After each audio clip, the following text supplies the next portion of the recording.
Sobat Sobat UMN. UMN, balik lagi sama aku Bea. Dan aku siswa. Dan kami adalah tim Beasiswa. Nah, ada yang baru nih dari UMN. Apa tuh Kak Bea? Ada program UMN Digital Learning. Wow, dari namanya udah keren. Itu apa sih Kak? Jadi UMN Digital Learning itu adalah program S1 yang diselenggarakan secara online, full online. Wow, keren banget. Dan itu berarti itu waktunya fleksibel dan bisa di mana aja ya Kak Bisa ya? diakses di mana aja, kapan aja, tidak terbatas jarak dan waktu. Bisa sambil kerja juga nih buat kalian semua Sobat UMN. Betul banget. Nah, saat ini kita akan mendengarkan testimoni, kita akan ngobrol juga sama dua mahasiswa UMN Digital Learning yang mengambil prodinya Strategic Communication. Iya, betul banget. Dan angkatan pertama ya Kak Siswa ya? Yes, benar banget. Jadi tunggu apa lagi, kita langsung aja deh ngobrol-ngobrol. Yuk! Yuk, cekidot!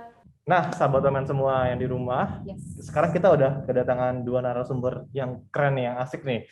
Mereka adalah mahasiswa UMN Digital Learning. Angkatan pertama nih ya Kak ya? Pertama, wow keren banget. Keren. Jadi sahabat UMN di rumah mungkin kepo kali ya, gimana sih rasanya kuliah di UMN Digital Learning? Kita tanya aja langsung. Nah, hari ini udah ada bersama kita Kak Angga Kusuma Diharja dan juga Kak Arfiadi Pratama. Oke. Halo Kak Arfi, Kak Angga. Halo semuanya. Oke, Kak Angga mungkin dan Kak Arfi juga. Boleh nih di share ke teman-teman sahabat semua, namanya siapa, domisilinya di mana sekarang, kayak gitu kan. Mungkin dari Angga dulu kali ya. Ya, boleh. Oke. Ya, perkenalkan semuanya, nama saya Angga Kusuma Diharja, biasa dipanggil Angga. Untuk saat ini saya domisili di Bandung. Oke. Orang Bandung nih. Orang Bandung. Coba ngomong Sunda. Kumaha damang ya. Sunda kasar atau Sunda halus nih? Ampurasun. Orang Bogor nih, kita sama Sunda nih, Sunda. Oke, Kak Arfi. Silakan Kak Arfi. Perkenalkan semuanya, nama saya Muhammad Arfiadi Pratama, biasa dipanggil Arfi, pakai V atau pakai F, it's okay. Nggak masalah gitu ya. Lahir di Bandung juga, tapi sekarang domisilinya di Jakarta Timur. Wow. Dikirain Jakarta Selatan, Kak. Lalu tadi ada it's okay gitu. Dikira Jaksel gitu. Jaktimnya soalnya nih Jaktim yang mepet Jaksel gitu sih. Oh gitu. Which is banget gitu ya. Oke. Kak, kesibukannya apa sih Kak? Sekarang Kak Arfi sama Kak Angga mungkin gantian nih dari Kak Arfi dulu. Kesibukannya apa nih Kak selain kuliah? Kesibukannya kerja ya, saya kerja sebagai salah satu konten kreator di YouTube channel Gadget Gaul, review gadget-gadget gitu, seminggu sekali ganti HP. Kemarin tuh baru beres nge-review PS5, terus selain itu juga saya juga kreatif director dari sebuah podcast network yang sedang merintis, gitu. Pantesan kelihatan banget nih ya dari apa nih ya konten kreatornya konten videonya ada mic-nya ini kayak kalau di TikTok kayak tunjukkan kamu konten kreator tapi ngomong konten kreator cek gitu ya. Mungkin kalau Kak Arfi juga mau promosi dikit boleh loh Kak. Di mana Kak YouTube channel yang boleh dikasih tahu nih ke sobat semua? Oh ya, di YouTube channelnya search aja Gadget Gaul, GADGET GAUL. Kalau misalkan podcast di Spotify ada, search aja NPC Network. Itu semua podcast-podcast yang ada di naungan network kami itu udah bisa dengerin semua di situ. Gitu. Mantap. Buat teman-teman yang mau nonton, mau beli gadget tuh, nontonin. Ya kan? Nah, nonton aja dulu, beli mana nanti aja gitu. Iya. Habis itu komen, mending ini bang, gitu. Oh ya tuh, keren. Nah, kalau Kak Angga gimana nih Kak? Untuk saat ini, gue sih sekarang dijadikan staf ahli untuk Koperasi Kopi Nasional. Namanya Kop Coffee Indonesia. Jadi Kop Coffee Indonesia itu salah satu proyek percontohan yang ditunjuk pemerintah langsung dari gabungan 3 kementerian. Kementerian Koperasi, Kementerian Pertanian, dan Kementerian Perdagangan.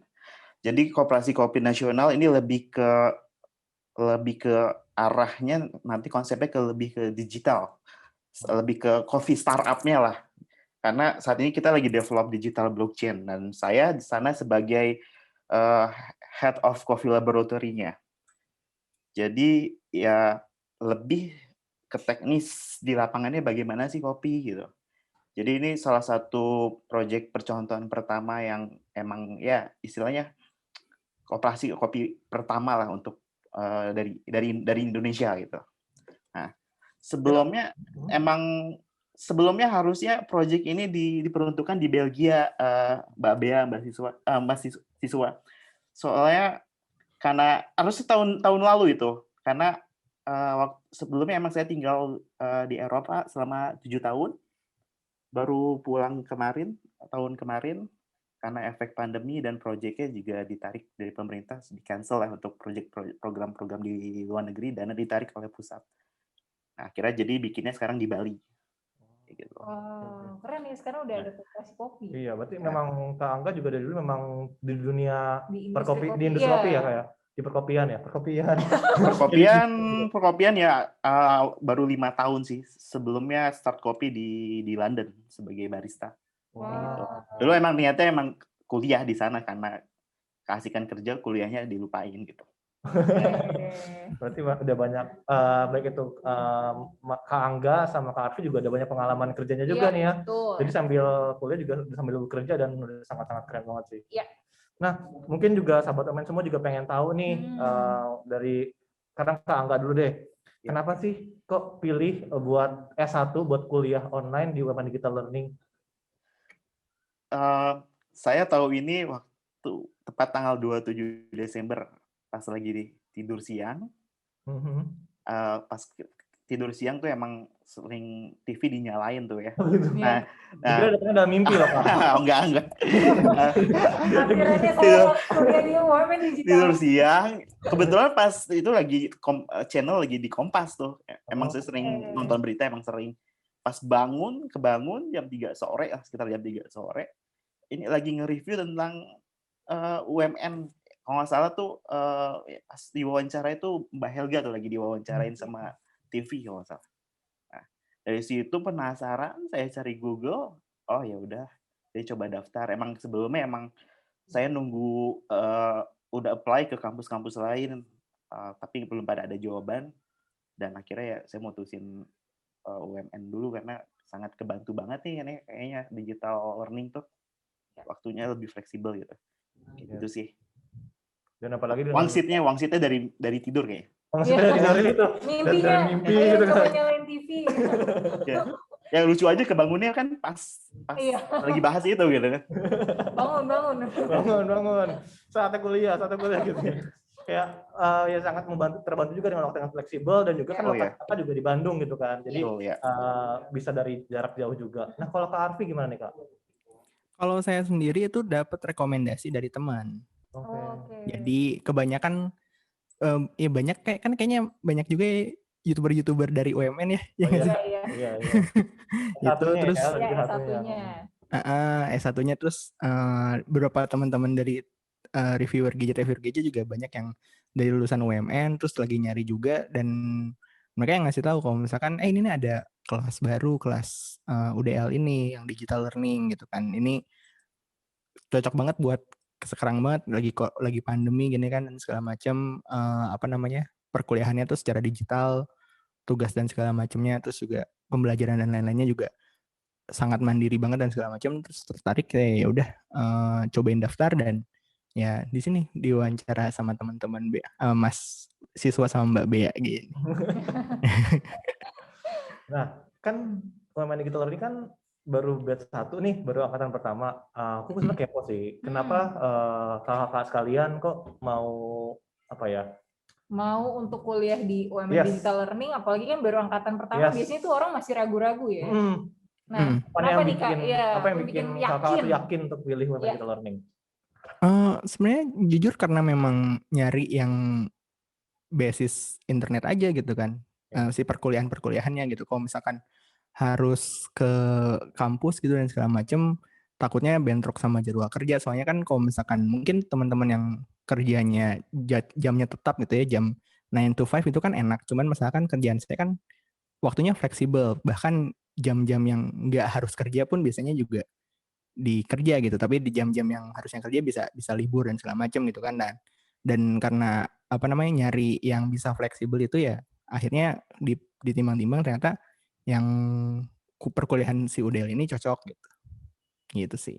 Oke. Kalau cocokan sama jam kerja aja. Oh iya, fleksibel itu ya. Kalau Kak Angga gimana? Kalau angkatan pertama biasanya jaminan lulus nih kayaknya. Oh ya, mungkin ya itu agak sedikit sama dengan Kak Arfi, karena kita udah di lingkungan profesional, butuh sesuatu belajar yang lebih fleksibel, terutama itu. Dan digital learning ini sebelumnya 7 tahun yang lalu sih udah pernah ngerasain belajar seperti ini pas dulu ngambil program bahasa di UK, jadi udah nggak aneh gitu ya bagi saya. Dan ya ditambah saya tidak suka sesuatu kegiatan yang sama terikat dengan waktu yang tetap gitu. Makanya kuliah online menurut saya solusi banget nih untuk saat ini kayak gitu. Kak, tadi kita mau nanya nih Kak, kenapa sih pilih untuk kuliah jurusan Strategic Communication? Yes. Itu mungkin gantian dari Kak Angga dulu kali ya.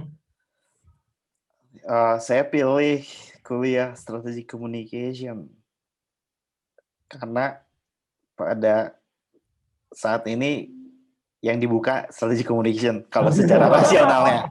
Jawaban secara rasionalnya. Ya selain itu, tapi ilmu Strategic Communication ini sudah saya dapatkan langsung di lapangan karena saya pernah bekerja di event organizer khusus acara kopi di Eropa. Secara tidak langsung itu ilmu-ilmu yang saya terapkan sudah saya alami. Jadi ketika saya belajar di jurusan ini kayak seperti ya ibaratnya ya dejavu kayak karena strategic communication itu konteksnya terlalu luas ya, kalau kita nggak pelajari itu kita kayak nggak bisa kategoriin gitu loh dalam teori misalkan. Ya samping itu ya menurut saya ini sangat ngebantu saya untuk prospek karir ke depannya karena saat ini kan saya lebih mempunyai sertifikasi di bidang teknis ya daripada akademis gitu. Makanya saya butuh sesuatu yang mensupport karir ke depan saya untuk secara akademis ya. Ijazah bakal membantu karir kita ke depannya. Menurut saya seperti itu. Dan mungkin juga stigma atau mungkin pemikiran orang-orang di luar, ngapain kuliah ilmu komunikasi, ngomong doang kerjaannya gitu kan. Ya tidak semudah itu gitu kan. Sebenarnya tidak segampang itu. Mungkin kita tahu nih tentang komunikasi, kita udah bisa segala macam. Cuman banyak hal yang kita bisa dapetin ilmu-ilmu baru dari strategi communication secara di kuliah gitu ya. Iya. Kalau Kak Arfi gimana Kak? Ya selain tadi ya, kalau misalnya memang cuma ada dibuka satu prodi aja di UDL ini, selain itu juga sesuai sama ini ya pekerjaan yang saya lagi kerjain juga gitu kan. Di mana di sini juga memang peran strategi communication terutama pada saat gadget segala macam.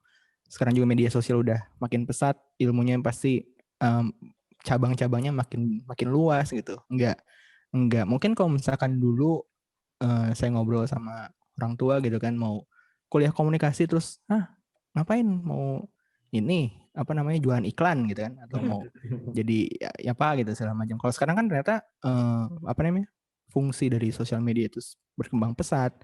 Medianya itu sendiri udah masuk ke new media gitu kan, udah ada YouTube, udah ada podcast, udah ada segala macam, semua gara-gara internet jadi kebuka gitu kan. Terus juga dari struktur infrastrukturnya juga udah bentar lagi mau masuk 5G gitu kan. Nggak tahu kalau misalnya dulu kan 4G masuk tiba-tiba semua jadi ramah untuk nonton video streaming gitu. Nah, nggak tahu nanti kalau misalnya 5G masuk sini kan tiba-tiba bisa berkembang seperti apa lagi gitu kan. Dan itu memang untuk belajar dasar-dasarnya memang perlu sih di strategi communication. Gitu. Untuk masa depan kita juga harus mempersiapkan dari sekarang gitu ya. Jadi salut lah sama Kak Angga sama Kak Arfi ini, selain udah bekerja tapi tetap mementingkan pendidikan juga dengan kuliah di UDL. Benar banget.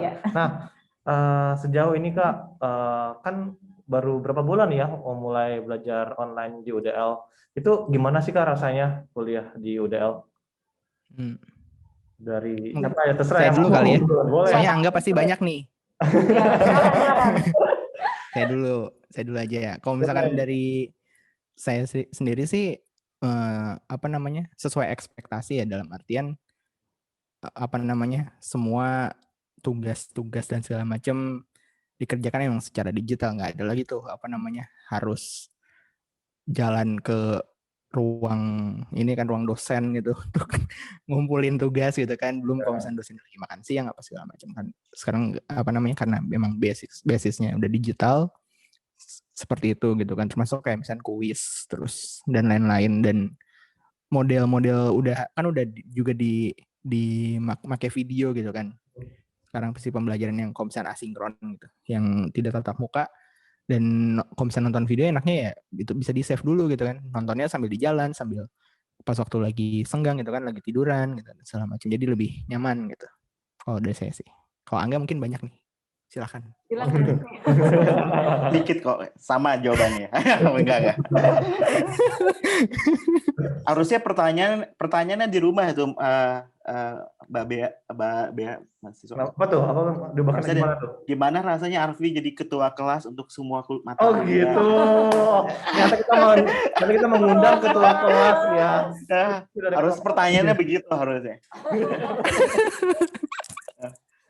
Ya, Mas Arfi ketua kelas, jadi yang siswa lain mengikuti ketua kelasnya gitu ya. Jawabannya sama. Enggak. Ya, menurut saya sih untuk sejauh ini oke lah gitu. Mungkin kemarin sempat di teknisnya mungkin terlalu banyak tugas, salah satunya. Tugasnya lebih berat dibanding tatap muka gitu. Nah, selain itu secara untuk self learning-nya ya, itu udah dapet sih. Saya lebih prefer untuk belajar seperti ini karena secara audio dan visual, apalagi melalui video kita bisa ulang-ulang, ditambah ada slide presentasi segala macam, dan menurut saya itu lebih mudah dicerna dibanding harus datang ke kampus, udah capek di jalan terus harus fokus, itu mungkin lebih sulit gitu rasanya. Tiba-tiba dosen tidak bisa gitu kan, tidak hadir gitu. Tapi pernah gitu kan. Saya dijawab rasanya. Terus pas waktu bisa main gitu kan, bisa cabut gitu, pas waktu cabut dosennya dateng, absen gitu, absen hilang gitu. ya mungkin kayak gitu, apalagi kita Arfi juga, saya juga dulu pernah kuliah gitu kan. Dulu lebih kesulitannya lebih tinggi mungkin yang dibanding sekarang. Dulu, mungkin karena kita udah pernah kuliah juga, jadi pas waktu dihadapkan sama materi-materi digital ini, kita lebih gampang buat tune in-nya kali ya, Angga ya. Soalnya beberapa teman-teman kita tuh ada yang kayak lebih sulit ya. Kok kuliah gini sih gitu. Kan pas waktu dulu kita, sebenarnya gue juga sama kayak Angga tuh. Gue juga dulu sempat kuliah fisika, tapi nggak dilanjutin. Nah, beberapa teman-teman tuh ada yang ngerasa kok kuliah gini, karena kan kuliah itu kan lebih ke pembelajaran mandiri kan. Gitu. Dosen itu sebagai fasilitator gitu kan, sama halnya seperti textbook, materi-materi yang ada di luar dan segala macamnya kan. Nah, kalau misalnya saya sama Angga, karena sudah pernah mengalami masa perkuliahan itu, jadi pas waktu dihadapkan dengan yang digital yang emang sangat mandiri ini, jadi ya tetap bisa tune in gitu, sedangkan yang lain masih harus melakukan pembiasaan. Mungkin itu yang ini kali beberapa konsepnya kayak si sinergisasi di awal masuk sampai ternyata dimandiriin tuh. Gitu, harus ditingkatkan. Kelemahannya paling ya kita nggak bisa ngeceng cewek aja gitu. Oh iya, betul. Pulang keluar kelas gitu ya. Undangnya lebih enak ya, kalau kuliah online kan nggak ketahuan. Iya, bisa dipin ya, bisa dipin gitu ya. Maksudnya nggak bisa ngeceng yang lebih luas jurusan lain gitu.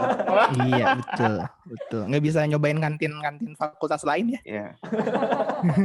Cuma satu. Iya, kita cuma satu ke kantin. Oh iya. Nah, kalau mungkin aku mau penasaran sih. Tadi kan juga tugas kan mungkin lebih berat gitu ya dibanding tatap muka. Tapi di sini ada peran dosen yang mungkin membantu nggak? Mungkin via grup chat masih bisa dibantu, atau untuk ke konseling atau segala macamnya. Kalau di UDL, apakah ada fasilitas seperti itu, Kak? Ya, ada sih. Dan itu emang mahasiswanya yang harus aktif gitu. Kalau misalnya emang ada yang tidak jelas, kurang mengerti, kurang paham dan segala macam, memang kitanya yang harus langsung proaktif, langsung nanya gitu kan. Tidak lagi nunggu bagaimana sudah mengerti atau belum dan segala macam. Gitu sih. Jadi emang kita yang diminta untuk proaktif gitu, untuk melakukan studinya. Setuju, tapi kenyataannya masih pada malu tuh untuk inisiatif bertanya. Iya.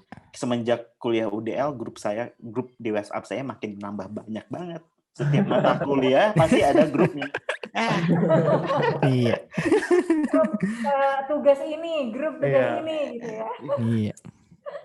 Belum di Oke. platform lain ya. Iya, belum di Line, belum di mana Telegram, Instagram. Clubhouse. Di Clubhouse, Discord sekarang. Canggih ya, Udah canggih. mainan sekarang main Clubhouse Iya, kalau Clubhouse, anak-anak iya. UDL. Oke, Kak, mau tanya dong harapan atau ekspektasi apa sih ketika nantinya lulus dari UMN Digital Learning ini? Mungkin gantian nih dari Kak Angga dulu. Harapannya mungkin saya ada minat untuk belajar di tingkat selanjutnya, misalkan S2 dan S3 mungkin di UMN juga. Mudah-mudahan bakal dilaksanain juga nih untuk program S2 UDL-nya juga. Jadi saya bisa lanjut terus. Syukur-syukur sampai S3 jadi dosen tetap aja ngajaran juga online. Jadi saya lulusan UMN tapi nggak pernah ke kampus gitu.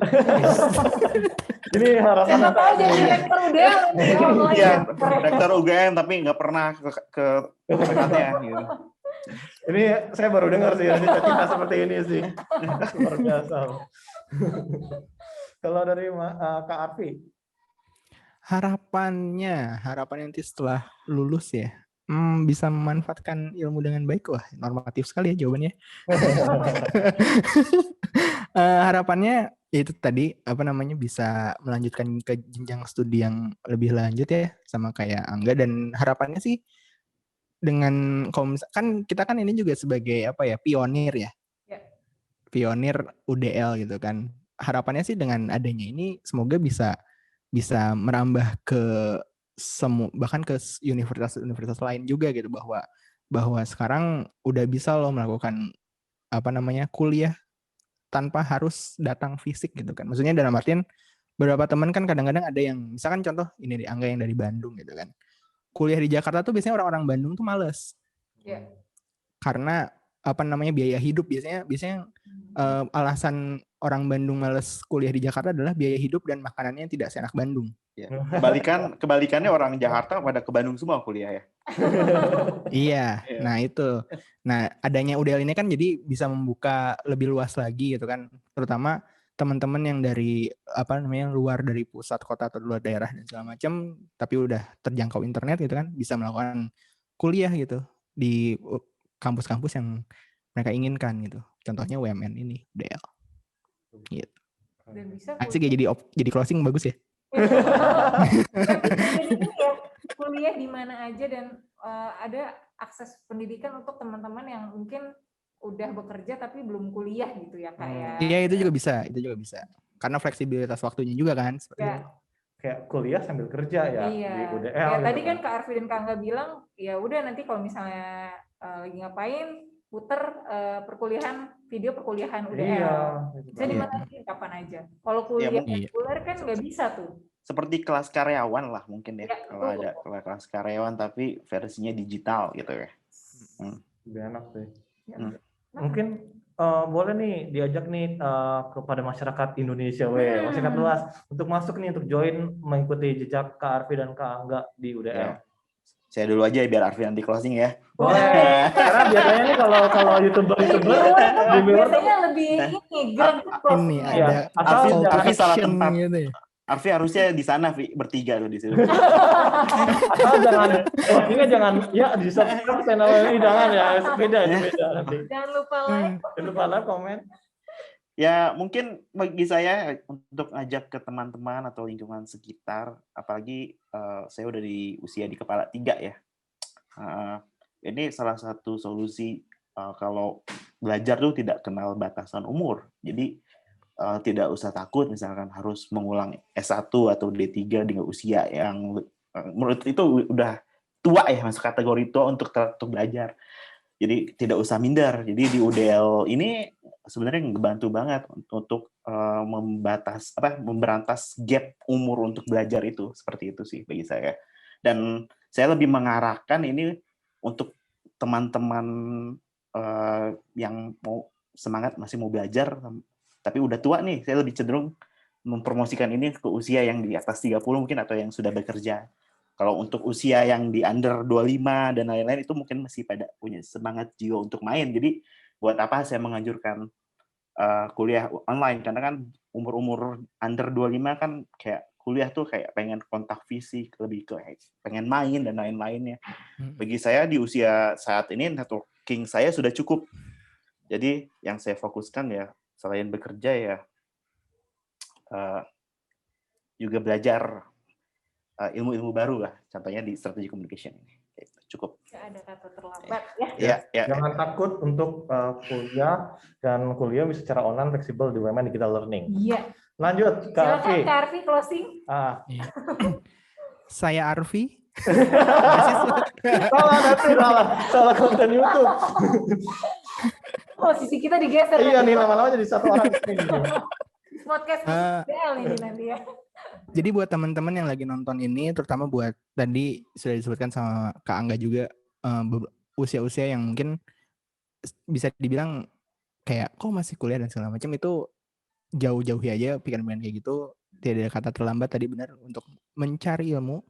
Terutama sekarang sudah dibantu oleh teknologi juga secara digital, udah enak gitu kan. Mungkin beberapa teman kayak ada yang apalagi yang misalnya udah bekerja gitu kan, tidak punya waktu yang pingin kuliah yang lebih fleksibelnya, dan juga mungkin kalau misalkan kuliahnya harus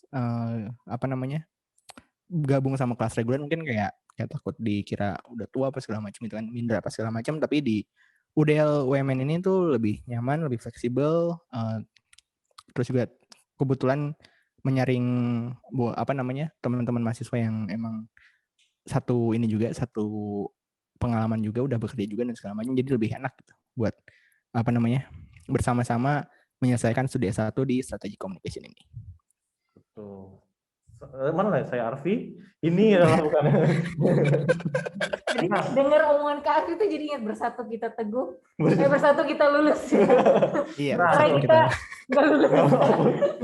Oke, buat teman-teman semua tuh udah dengar kan kayak sharing-sharingan dari Kak Arfi, Kak Angga juga, dan gimana rasanya tuh bisa tetap menambah ilmu baru, skill baru juga secara online dan fleksibel. Di mana aja, kapan aja. Bisa nonton, bisa belajar sambil tiduran, sambil mungkin di jalan. Sambil gitu kan. mungkin nungguin kerjaan baru kan, ya kan? Iya. Nunggu revisian gitu. Iya, nunggu revisian. Oke, mungkin ada pertanyaan tambahan, ada pengalaman yang seru nggak sih Kak di UDL ini Kak? Mungkin yang salah teman-temannya, teman-teman kuliahnya. Yang bisa di-share gitu Kak. Mungkin ini sih, karena kita memang ditemukannya secara digital ya, maksudnya belum ketemu fisik, jadi entah kenapa si komunikasinya kita tuh justru lebih sering gitu. Kalau misalnya ada apa-apa bisa nggak sungkan untuk nanya dan segala macam. Kalau misalkan kita udah ketemu fisik, kan kadang suka ada kayak aduh pengen nanya tapi malu atau segala macam. Kalau misalnya sekarang karena ketemu digital, jadi urgensi untuk nanya, untuk diskusi dan segala macamnya lebih enak sih, lebih seru sih. Gitu. Fisik memang jauh tapi hati dekat gitu ya. Waduh. Kalau Kak Angga ada nggak nih Kak pengalaman-pengalaman yang mau di-share Kak? Ya mungkin dari sisi sosial, pertemanan semua dilakukan virtual. Jadi berasa akrab padahal belum tentu tidak gitu. Tapi ya terkadang misalkan dipertemukan dalam dunia yang nyata gitu. Kadang sifatnya jadi berubah, tidak sesuai yang diekspektasi secara virtual mungkin. Dan ya intinya kita juga masih ngeraba lah gitu ya, untuk ini orangnya bagaimana sih, dan menurut saya sih teman virtual biasanya lebih cenderung open mind ya, kritis gitu ya, jadi jarang yang ada baperan gitu, mungkin seperti itulah. Dan karena UDL juga online, jadi kan peluang buat dapat teman dari jauh-jauh tuh lebih banyak ya Kak, dibanding kalau fisik kan mungkin hanya daerah tertentu aja gitu kan. Kalau online kan bisa dari itu, kayak Kakak dari Bandung, Kak Arfi dari Jakarta, ada lagi yang dari mana, kan lebih luas. Tidak dibatasi oleh geografis itu ya. Iya. Tapi privasi juga tidak ada. Ngechat kapanpun bisa gitu kan. Seru nih kayaknya kuliah Women Digital Learning nih. Nah, buat teman semua nih yang iya. mau cobain belajar kuliah sambil kerja, atau mungkin ya nggak harus kerja yang udah berumur tadi, mungkin Angga 20 tahun. Tapi buat teman-teman semua mungkin lulus SMA sambil kerja tapi juga mau kuliah, bisa nih join ke Women Digital Learning. Nggak ada kata terlambat pokoknya sahabat Women. Dari daerah manapun juga gitu kan, terbuka nih. Oke, paling itu aja. Terima kasih banyak. Terima kasih banyak Kak Angga. Sama-sama. Sangat-sangat inspiratif ya. Inspiratif. Talk show kali kita. Semangat kuliahnya, nanti kalau lulus boleh kali datang-datang ke Women, kan foto ditunggu tuh. Biar enggak cuman online tapi pernah lah rasain Women-nya gimana gitu. Ya, paling itu pertanyaan saya, kartu pelajarnya nggak kepake. Mahasiswanya nggak kepake. Kalau UTS kan biasanya harus bawa kartu mahasiswa. Iya. Ini nggak ditanya. Jadi kayak serasa kurang gitu ya, gimana gitu rasanya. Gelarnya juga nanti virtual ya. Oke, terima kasih banyak sekali lagi Kak Angga. Ya, sama-sama. Ya. Sehat-sehat selalu. Kuliahnya. Ya.